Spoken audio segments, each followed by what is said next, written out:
Just the facts without the spin. You're listening to Leftover Politics, your source for politics in plain English.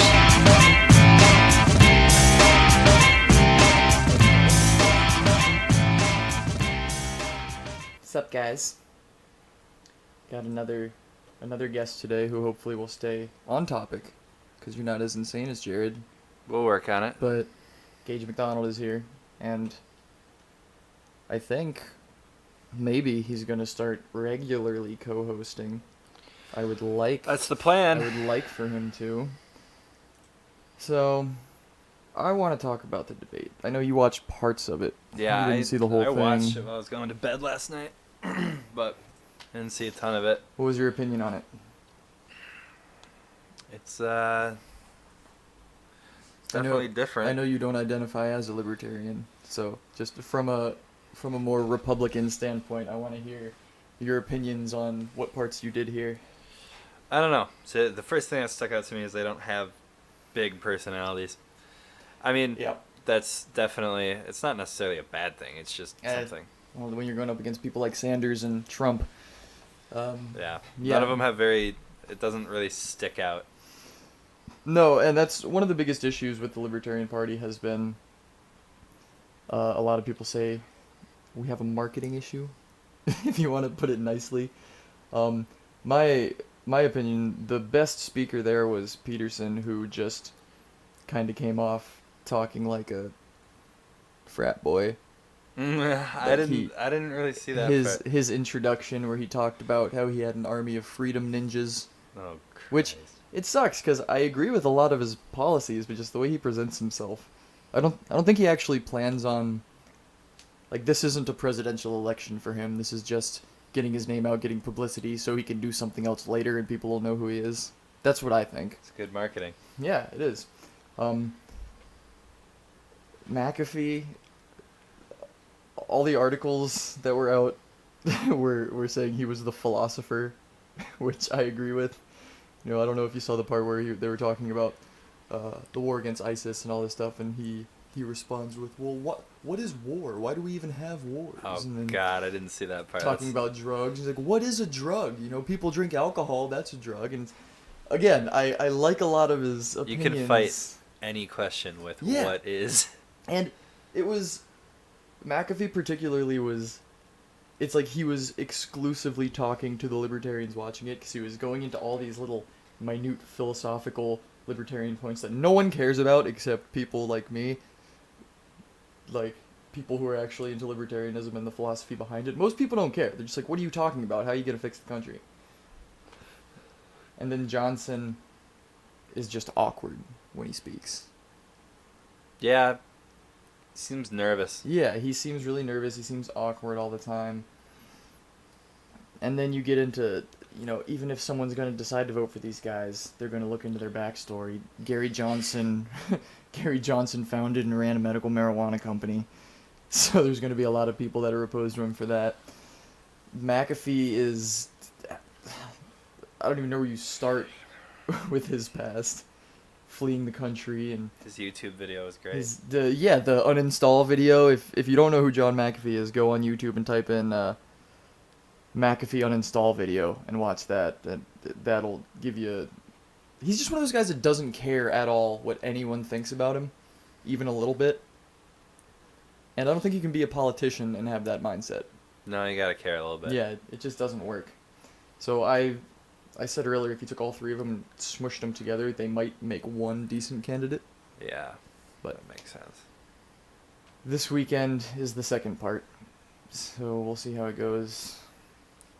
Now, I tried talking about this. I haven't even uploaded the podcast yet. On April 1st, my buddy Jared came over and sat in and talked with me on the podcast, and he's... How do you describe Jared? Impulsive. Yeah, that's a good word. He's a really smart guy, but he's just he's difficult to keep on topic. So I wanted to talk about we were going to talk about the whole CIA leaving bombs on the bus thing. We kind of touched on that a little bit. Yeah. We got into talking about political correctness and how it's basically censorship, and then we he kind of got us off on a tangent talking about House of Cards, and we ended up talking about camping at the end of it. Yeah. I'm gonna put it up anyways because I told him I would, but I did touch on that a little bit about how political correctness is it's essentially censorship. There's a theory called linguistic relativity, which talks about how people that speak different languages or people that use different words when they talk think about the world differently because your worldview is kind of constricted by the words you use. Mm-hmm. And political correctness saying, "Oh, you can't talk about these things. It's offensive." It kind of just takes chunks of the English language out of your vocabulary, starts shaping your worldview differently, and leads to people being emotional retards. Yeah, it's reasonable. And like I don't mean that to be offensive, but it's like literally they're retarded emotionally. They don't understand how to deal with dissenting opinions. There's two things that psychologists actually recognize. One is victim mentality, which is prevalent as hell in our society right now, which is typically a learned personality trait where you just regard yourself as a victim all the time. Make a big deal of something. Make a big deal out of nothing, essentially. Yeah, well, it goes into talking about manifests itself, blaming others for situations you've created, failing to take responsibility for your own actions, ascribing non-existent negative intentions to other people. I wonder if that's on that wiki. Microaggressions. Oh yeah, it's probably on there, and they just, oh no, this is offensive and it's racist. And I sexist. almost wanna go through and just search things that they don't like, see what they put. Yeah, no, we definitely could. Donald Trump. There's a feminist wiki that we're going to talk about in a little bit, which is hilarious. Feminism, God. But so there's this victim mentality thing, which is basically just learned helplessness, and there's another principle that psychologists talk about, and I think it's called labeling theory, or like the labeling effect or something like that. I'm sure you've heard about this. This was the reason bullying became a big deal. It was one of those things where like if you keep pushing this view on someone for long enough, eventually they kind of subconsciously take it on themselves. Yeah. Or like, you keep telling someone they're a nerd or they're a loser, or they don't have any friends. You can make anybody believe anything. Yeah, eventually you wear down their self-esteem and they start feeling that about themselves, and so it's this whole like these people with victim mentality are going out and crying about things, and then the progressives are coming in with, I don't even know what to call what they do, just anyone who cries victim, they're like, oh yeah, we support you because we're such good people. But that's the thing, they don't know what they're talking about when it comes to that. It's just... But it's one of those self-perpetuating things where they're feeding into the cycle of victimhood, and all these people growing up are growing up where they're being told, oh, don't even try, it doesn't matter, you can't be a lawyer, the system's rigged against you. Even if you go get a degree in law, you're not going to be able to get a job. So then these people are just, there's no incentive. They're like, oh, well, who was it that told us that would talk about how much, I mean, we won't use names, but you know who I'm talking about, who absolutely hated law school, says everybody is so depressed and down, and yeah, you know who I'm talking about. Yeah, but that was the thing. He saw that and was like, no, I'm not doing this. I'm not dealing with this. Or like these people are like, oh, well, I guess I just won't even try because the system's rigged against me, and then it feeds back into the system. And, oh, look, they couldn't succeed because they're marginalized. No, they couldn't succeed because you've been telling them since they were 5 that they shouldn't try. Right. And it's crap like that leads people to just, anything you say that doesn't agree with that is just you being a bigot, you being a racist, especially because these progressives, they use all this vague terminology, never explain what they're talking about, and just throw words at you like bigot and fascist. Oppressive. Fascist is my favorite that they use. Right.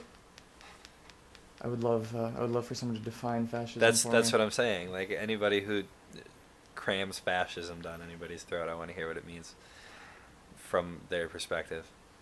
I think that's my biggest. I mean, aside from the fact that they're unwilling to have a dialogue about anything anyways, they just yell until you go away, which, I mean, that's... Works. Yeah, I mean, it's fine, I guess. People on both sides, even Republicans, are stupid about freedom of speech, because freedom of speech doesn't mean you can just go say whatever, wherever. Like, if you can't yell bomb on a plane. Right. Well, that's different. That's a safety thing. But yeah, yeah. Freedom of speech protects you from government censorship and censorship in public places by big institutions. If someone came into our house and started saying crap we didn't like, we could make them leave because private property. Yeah, which comes into play later when we go over to the feminist website. What was I saying? Oh, so they feed into this thing and just throw non-defined phrases at you, and it leads to people getting to the point where if you disagree with them, they don't understand how to handle it emotionally. Yeah. Which is why they just yell and scream like this. I could probably splice this video into... We really need to get video up. We need to get a camera. We're gonna get a camera. Well, GoPros are pretty. Yeah, I can't hook it up. Yeah, I can't hook it up to my computer or anything. But we're gonna get video up soon, so we're gonna be able to splice in video and stuff. At the very least, I'll put a link to this. I thought this was, and maybe it is. When I first watched this, I thought it was like a mentally ill kid. Doesn't it say mentally handicapped up top, or does it? No, they're just implying that he's an idiot. Yeah, well, it says this behavior is indicative of mental illness, working yourself into hysterics because you saw a sign you don't like. It's the same thing when we read countless stories over the past weeks of students reporting being traumatized by seeing Donald Trump written in chalk. They're saying kind of what I was saying earlier, that because of how these progressives are going about this stuff, and they're not listening to other opinion, and they're victimizing themselves to the point that they're making themselves mentally ill. They're emotionally stunted, and they can't deal with dissenting opinion. Now, maybe this kid is actually emotionally disturbed. It seems like it, but there's not a lot of info. It was at Arizona State, and apparently it's an Arizona State student. And just I'll splice it in or link to the video or something, but essentially it's like some Christian guy standing there with a sign, and he's probably one of those guys that everyone hates, who's shoving some Westboro well, stuff. Yeah, like shoving his religion in your face, yelling at you, threatening people with hell if they get abortions and all that stuff. Whatever. I don't like religion, but he's allowed to do this. This kid walks up to him and tries to attack him and take the sign away, and then another guy basically throws the kid, which I think was a bit excessive, but the kid comes back, starts screaming like, not even words. No, I've never heard somebody scream like yeah, that. That's a panic scream. Yeah, it was like, the article compares him to a pterodactyl, just like screeching and tries to attack the guy and take the sign, and maybe the kid's mentally ill, I don't know, but regardless, we've seen things like this at Trump rallies, people attacking. I have nothing against protesting. That's, protesting is also freedom of speech. You can go, you can protest people, just don't attack them. Protesting has changed over time, and that's the problem. Yeah. Yeah, well, now it's shutting down freeways. Right, and that's... I mean, that's an extreme example. Well, that happened here, though, and that was bad. So maybe it's not super extreme. Did someone die? Yeah, according to an article I was reading, I don't know how accurate this is. I can't remember where it was from, but there was a dad bringing his kid who was having a seizure in the car to the hospital, and he wasn't epileptic or anything. He had a really, really high fever. His brain cooked, and he died. So they had like 106, 105 degree fever. Yeah, and it was just because protesters wanted to make a demonstration and block a highway. Yeah, and you can't do anything. You can't sue protesters. It doesn't work that way. Your kid's dead. Nothing you can do about it now, and it's an awful thought. But the thing, assuming this kid isn't disturbed, the thing that caught me at the end was when they're trying to get him to leave and he's attacking people, he yells, "Your sign is offensive." Like, that's a justification for attacking people. And yeah. I think Ben Shapiro talks about it when he goes into the terminology that, I don't want to say liberals, but whatever terminology you want to use, progressives or leftists or whatever buzzwords flying around. Dave Rubin says the regressive left. Ben Shapiro, I think it was Ben Shapiro, talks about the whole idea of microaggressions, is like someone says something you don't like, you take that as a microaggression. Aggression implies violence, so you feel justified in attacking someone. Yeah. Which again goes back to the whole these people are emotionally stunting themselves. Along the same lines of that is the Trump rallies where people are getting attacked because they're quote bigots, and it's the terminology that's used is just these really broad fuzzy phrases that are never defined, that they can just be thrown out, and because of the words they use, they can automatically discount anything you say in response. It's framing the conversation like, if you disagree with me, you're a racist, and then it doesn't matter what you say because you're a racist, and we don't have to listen to racists. Yeah. It's what's the old thing where you walk up to someone and ask, "Hey man, have you stopped beating your wife yet?" It's like no matter what they say, if they accept that question, it's like, well, you're either still beating your wife or you used to and you stopped. Or like in elementary school, you remember this. Everybody did this. Hey, do your parents know you're gay? Yeah. And then you're like, no. Right. It's a stupid example, but it's the same thing. It's the same thing. It's accepting the frame. Like the proper response to that is, I'm not gay. Yeah. Or I've never beat my wife. But these people get trapped in these stupid little framing loops. And there's the next kind of segueing. There's a very big correlation between the progressive movement and the modern wave of feminism. Yeah, they go hand in hand. Yeah. And this whole concept of you disagree with me, therefore I can attack you, you disagree with me, therefore we need to regulate that you can't say this. This emotionally stunted crap leads to everyone's favorite South Park song, Safe Spaces. Safe Spaces. You've seen that, right? I have seen that. It's hilarious. It is. It's great. If you guys haven't seen it, go on YouTube and just type in South Park Safe Spaces and listen to the song. It's awesome. That, and then anything with PC Principle. Yeah, I mean, the whole season's great. And Safe Spaces, for those of you who don't know, and we're going off of the feminist wiki here, defining the term for you. Safe space is a term for an area or forum where either a marginalized group are not supposed to face standard mainstream stereotypes and marginalization, or in which a shared political or social viewpoint is required to participate in the space. So, they have this safe space where if you disagree with them, you're not allowed in and you can't talk to them. Which is fine. Sometimes. I mean, it's not illegal or anything. I'm not sitting here saying, oh, it's illegal free speech. No, it depends on where you do it. If you're blocking a public... Right, I mean, if you're sitting in a Starbucks having a conversation with your friends and overhear someone, and, oh, you can't, it's a safe space, you can't talk about that. Shut up. Go somewhere else. But the thing that's been going on is, you've heard all the stories on college campuses, racially segregated safe spaces where only Asians can go here, only black people can go here. Well, that's what Mizzou was trying to do, I believe, right? Yeah, where they had First Amendment free zones. Yeah, which is insane. You can't, I mean, first of all, that on public universities, that you can't do that. No. Private property, which we get into in a second, because there's an article called 6 Reasons Why We Need Safe Spaces that I want to talk about. One of the things they do in this article is the whole framing thing I was talking about earlier. They start off talking about online communities and then transition to real life using the same principles as a website, which, your website's private property.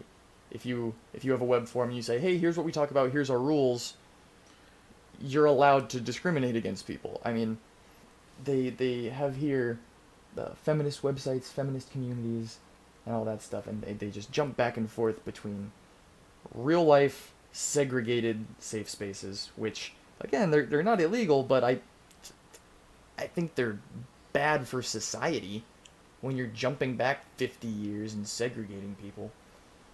That's why they're regressive. Yeah, well, it's insane.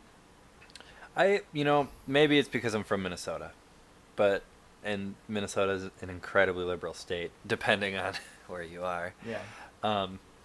That bolded out text right there, I don't know anybody who'd do that. And I know a lot of people. This right as here? feminism has traditionally excluded many marginal... Okay, I thought it was been excluded. I thought they were saying that they were excluded. No, and there's a whole bunch of stuff in this article I want to point out related to just word choice and vague terminology, which, you know, we've talked about before. The progressive movement lives off of that, because if they had to define their terms, they wouldn't be able to defend them. So, I mean, I guess we can just jump right in here. I think there was something else I wanted to say, but just to everyone who's going to listen to this, I don't want to. I don't care. I'm not defending myself. I don't care. I was gonna try to explain like feminism and I hate modern feminism, third wave feminism, which is what's going on right now. I hate it. It's disgusting. Well, what feminism was isn't bad. Like what? No. Classic. There's a lady called Christina Summers. I'm pretty sure it's her name, Christina Summers. She was here a couple months ago when Milo Yiannopoulos did his speech at the university. She was here doing a speech with him, and she's a feminist. But she is what she calls an equity feminist, which is like first wave, second wave feminism, where women were actually fighting for equality, social equality.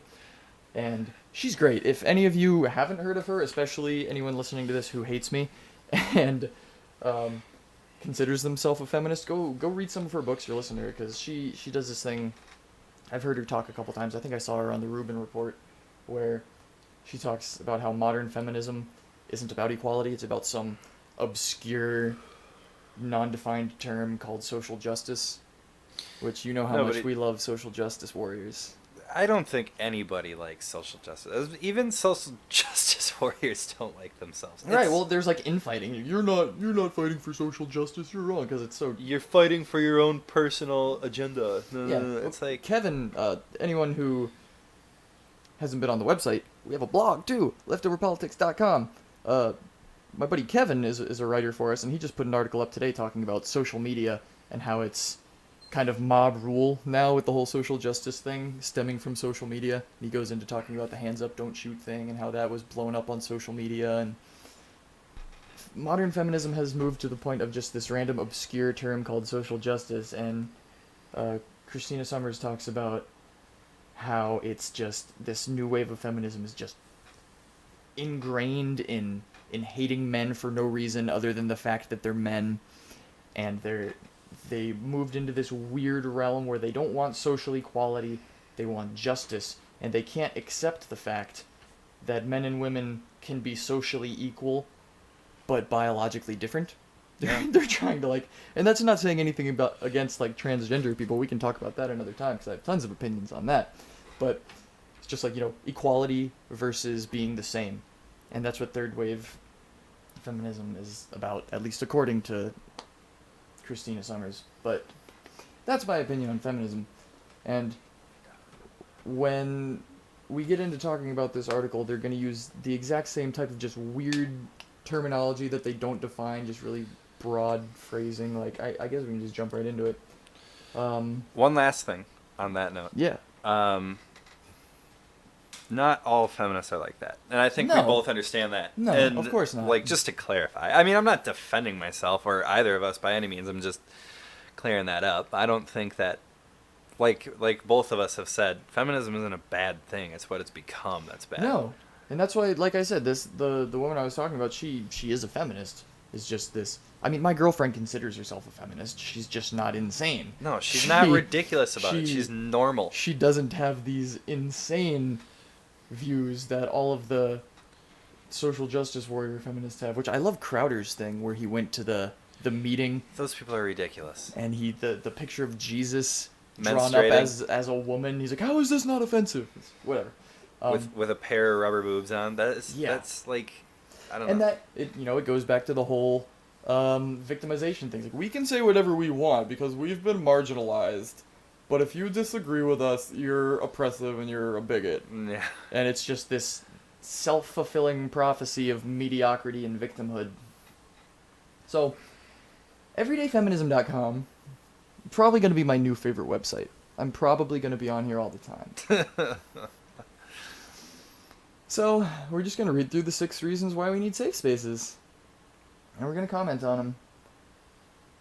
Let's go through here.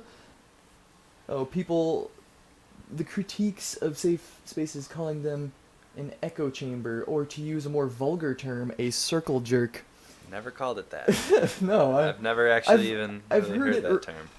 For that. You've never heard I've heard the term circle jerk, but not for that. No, me neither. I've heard people calling it an echo chamber, which she goes on to define. An echo chamber is a space where people repeat and agree with certain ideas, patting one another on the back instead of contributing new thoughts. Which... that's essentially what it is an echo chamber. So, we already read their definition of a safe space. And what's really the whole thing, the dishonesty about this, and I keep saying it, and I'm going to keep saying it, because it's how they win arguments, because people don't know how to deal with it, is these vague terms that they never define that they can just throw around. First rule of debate, guys, terminology matters. If someone calls you a racist, ask them what they mean by racist. It might sound stupid, but it's important. So right off the bat... Or how do they define a racist? Right, yeah. That's what I'm saying. Safe spaces are communities, either online or offline, which is important later because she starts conflating the two, and they're completely different things, where bigotry and oppressive views are not tolerated. So right off the bat, she just says, if you disagree with us, it's bigotry and oppressive views. So, that's cool.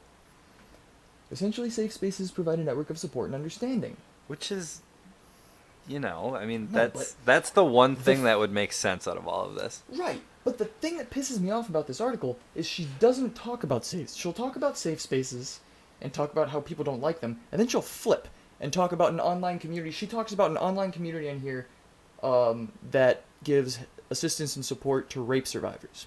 That's not the same thing. That is not... Anywhere that's like a grief support group, a grief or trauma support group. That's You talk about websites. I mean, I said it earlier. I'm a member of a few different online forums, and this is what we talk about. Like there's a martial arts forum I go on where it talks about training styles, techniques, upcoming fights. I watch boxing a lot, and they're like, this is what we talk about. We talk about the upcoming boxing fights. And if I went on there and started talking about politics and libertarianism, they'd be like, get the hell out of here. That's not what we're talking about. No, it's about... Yeah, so she goes into talking about how people hate on these websites that are designed for certain things. No, that's someone owns that website. That's private property. You're saying, this is what we're talking about. If you don't want to talk about that, go away. That's not what a safe space in the way it's being used now is. I'm going to stand over here and I'm going to talk about why socialism is great. And my friend and I are going to sit here and just talk about why socialism is great. And if you guys over there in the economics department come over here and start telling us why we're wrong, that's bigotry and it's hateful and you're not allowed to do that here. Well, because it's a disagreement. Yeah, can't handle disagreements. Yeah, we're just pointing out where you're wrong. And then on where she compares it to like rape support groups and stuff like that. I mean, down here rape is single-handedly the worst crime anybody could ever commit. Absolutely. It's absolutely. I mean, I consider it worse than murder. I mean, you're ruining someone's life completely. Yeah, I mean, rape. And she says in this article like she's a rape survivor and uses that to talk about her point. That sucks. I'm really sorry you had to deal with that. I hope they caught the guy. I hope he's dead. Honestly, I think rapists should be killed. I do too. I think, like I said, rape is absolutely disgusting. And I'm sorry you had to go through that. I'm not. I don't want to downplay any of that, any violence anyone's had to go through, but you're talking about rape counseling and survivor counseling, and then you're talking about something else, and you're bringing them together into the same thing. And I don't think she's doing that intentionally. I think that's just how her brain is working and how she's talking about it, or maybe she just maybe I'm just retarded and don't understand what she's writing, but that's an emotional argument that holds no weight when you start talking about a safe space where people don't want a white guy to come in and comparing it to therapy for a violent crime survivor. It's not the same thing. Not even remotely close, and it's incredibly dishonest to say they're the same thing. Yeah. So, getting into the points. Point number 1, why we need safe spaces. Your freedom of expression is not at risk. She says, I come from South Africa. Freedom of expression was not a right of our citizens. I know it's an extremely important right. I know why it's valuable, but consider this. And she goes into talking about websites. Most of the internet is unmoderated. I have only a handful of places on the internet where I can be my true self without being disrespected, silenced, or trolled. That's life. I'm sorry. Yeah, and it goes back in. And again, if you're talking about the specific thing, the counseling groups, the forums about specific topics, go there. Those are safe spaces in some extent, but you can't expect to go on Facebook or Twitter or wherever and not have people disagree with you or disrespect you. It's public. That's like saying, I shouldn't have to walk down the street and have someone comment on my shoes because I like my shoes, and if you don't like them, you're gonna hurt my feelings. You remember that story I told you about when I opened the door for that lady and she called me what was it? Not a fascist. She called me sexist. For opening the door, for being nice. I was over at Kaufman, and I opened the door for a lady because she was right behind me. I thought it was common courtesy. Like it wasn't. Oh, she's a woman. It wasn't like that. I would have done the same thing for a dude. I do it for dudes too. I'd do it for a dog. I would do it for anybody who's trying to get in the door. And I made actually a big deal out of that. Good, you should have. I didn't say anything to him. I was just kind of like, oh, okay. I made a big deal to people who I talked to after. I personally don't. Me getting upset at them isn't going to change how they are. No, I wouldn't have gotten upset. I just would have been like, how is that sexist? Yeah, I should have. You just should have asked, how is it sexist for me to open the door for you? I was just trying to be nice. I just kind of gave up on everyone. You think because I'm a woman I can't open a door by myself? Yeah, I don't know. I don't know. I don't even think that's about being a woman. I think it's just an entitlement thing. Well, and that's going back to what we were saying earlier. It's not about being a woman. It's not because about feminism. Most people aren't like that. No, it's not about at all. It's about this victim mentality. Everything's against me. You guys just think I can't do anything on my own, so you marginalize me. Marginalized is another one of those phrases. They're all very lonely people. Yeah, right. So, anyways, just first point, freedom of expression, whatever. I'm not worried about freedom of expression on the internet. That's not being compromised, even though the FCC is taking over some regulation of the internet now. Might be more of an issue, but I doubt it. So, again, it's not what we're talking about, so point 1 is kind of a moot point. Number 2, healing is more important than debate. What bothers me about this one, right off the bat, focusing on oppressed groups is important. Creating spaces where those people can heal is necessary. Please define what you mean by an oppressed group, because the Black Lives Matter movement says that all black people in America are oppressed. So by this logic, all the oppressed black people should have a place where they can go heal and not have to defend their views or talk about anything, because, she says here, for the oppressed members of the group, it's a space for healing. For the privileged members of the group, it's a fun intellectual exercise. So again, if you disagree with her, you're privileged. This whole article is just defining oppressed and privileged as agree with me, don't agree with me. Again, if this is a support group, then yeah, healing is more important. You're not going to walk up and be like, you weren't stabbed, I don't believe you, show me your scar. No one's going to do that. But when we're talking about ideologies, like, the government's institutionally racist. Okay, show me a racist person in government, show me a racist agency, we'll go take that down together. Don't like actually racist. Yeah. Though. None of this. Yeah. Oh. Well, that's what I'm saying. Trump doesn't like Mexicans. Show me where a black man and a white man with the same exact education, qualifications, numbers of experience, whatever, applied for a job and the black man was rejected solely on the fact that he was black. Show me that, I will help you take that business down. Racism is disgusting, but when you just have this vague, there's racism out there, there's racism out there and it's bad, you're gonna have to defend that point. You can't have a belief if you can't defend that belief. And this whole, oh, well, no, we just have to talk about what's going on. That's more important than the debate. Not when it comes to social issues. It's not. When it comes to crimes, yeah, I'm not gonna have you prove to me that something happened to you. But when it comes to, oh, there's, people are being racist and discriminating against me and, all that stuff. No, I'm not just going to take your word for it. I'm not going to let you sit there and wallow in self-pity, because you're not going to get any pity from me unless you can point out where it's happening. The next point, not all ideas are worth debating. And she goes into saying, one of our rules is victim blaming is absolutely forbidden. We assume everyone in the group knows that victim blaming is wrong. And again, talking about a website, yeah, you can have those rules. That bolded print says it all. Alright, and she goes in talking about rape, which again, support groups, safe spaces, different things. A support group can be a safe space, but not all safe spaces are support groups. Well, you're not going to go into a support group talking about rape unless, it's like, I was raped. You're not going to go in there and make rape jokes. That's just common. And, given she's talking about online, and when people are anonymous, they do terrible things. But in real life, you're not going to do that. I mean, if you're a half-assed decent human being. She talks about how victim blaming is always wrong. I don't think it is. Am I wrong? Let me explain. I think there's I mean, I don't think it's wrong necessarily. I think if you go into detail. Right. Well, I'm going to need to explain that, because as soon as I said that, out of the 5 people listening, 3 of them just turned it off.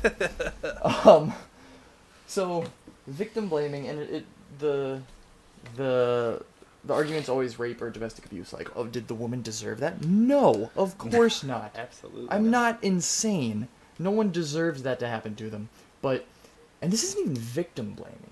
Because I'm not saying she's responsible for what's happening. I'm saying if there's something that's happening continuously under the same circumstances, you should take precautions to change those circumstances.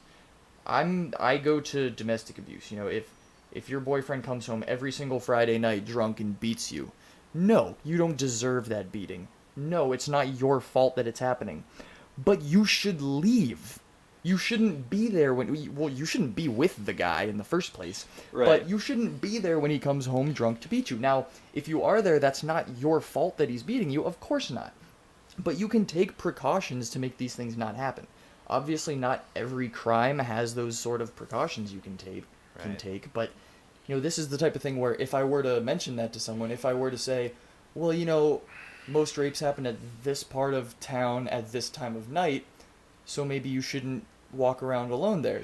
Oh, you're blaming me for what happened? No, I'm just saying there's things you can do to lessen the chances of that happening. It's the same thing like we live in Minneapolis, which isn't ridiculously, there isn't a whole lot of crime around here, but there is crime. And if you're walking around at 2:30 in the morning, with your phone out, you're asking for it. Yeah, one of our buddies got, what was it, a couple months ago? He got mugged walking home from work downtown. Yeah, but this was in the middle of downtown. I was surprised to hear about that one. Yeah, that doesn't happen very often. That does not happen. I know. On the street, he was on that main street. Yeah, doesn't happen very often. Somewhere was it? around there. Was it? Yeah, something either that or Nicollet, one of the two, wherever Poorhouse is. The extended point on this, where she's just not all ideas are worth debating, talks about someone, and again, she's talking about the rape survivor thing, which. No, you shouldn't go on a rape support forum and tell everyone they're lying. That's a terrible thing to do, and you're a terrible person. But she broadens it, saying, people assume we're closed-minded because we don't want to hear their argument. It depends on what you're talking about. My thing is ideologies. I'm against identity politics because they're divisive. I don't think it should be white people versus black people. Oh, that's dumb. But when you're talking about ideologies like socialism, capitalism, or religions, or whatever you want to talk about, where it's incentivizing you to do something, Whereas, like, race, it's not incentivizing you to do something. I'm a white guy. That doesn't mean I have to go do a certain thing. It just means that's what I look like. Yeah.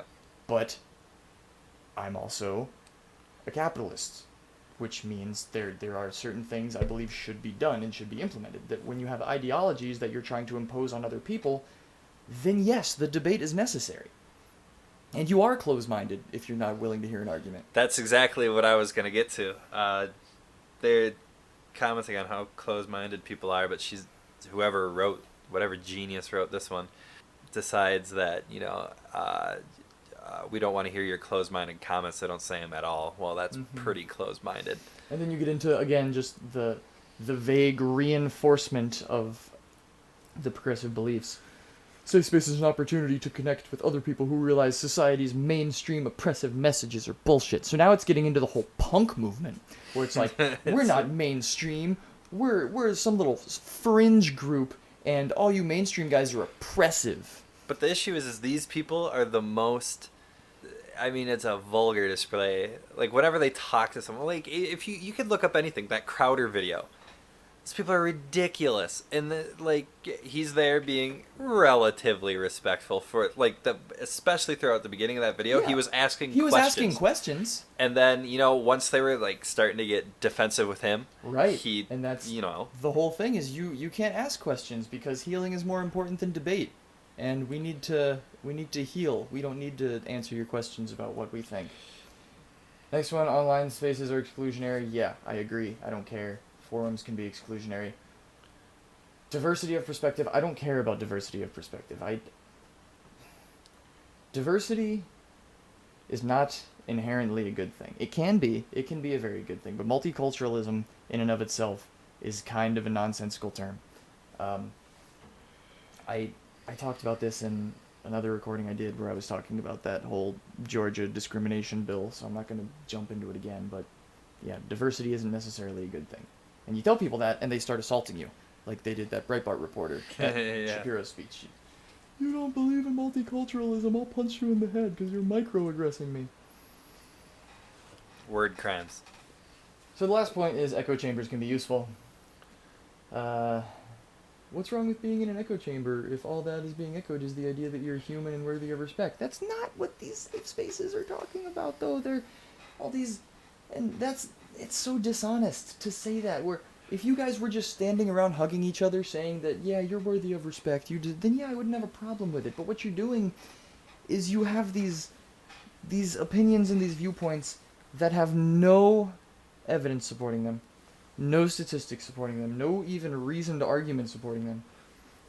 And then you're saying anyone who disagrees with you is a bigot and a racist and oppressing you and you're a marginalized group and you just need to be in your echo chamber of, I need my free college because I spent $30,000 on the first 2 years of my dance degree and I shouldn't have to pay for that. Yeah, it's just not taking responsibility for your own actions. It wouldn't bother me so much if it didn't affect me.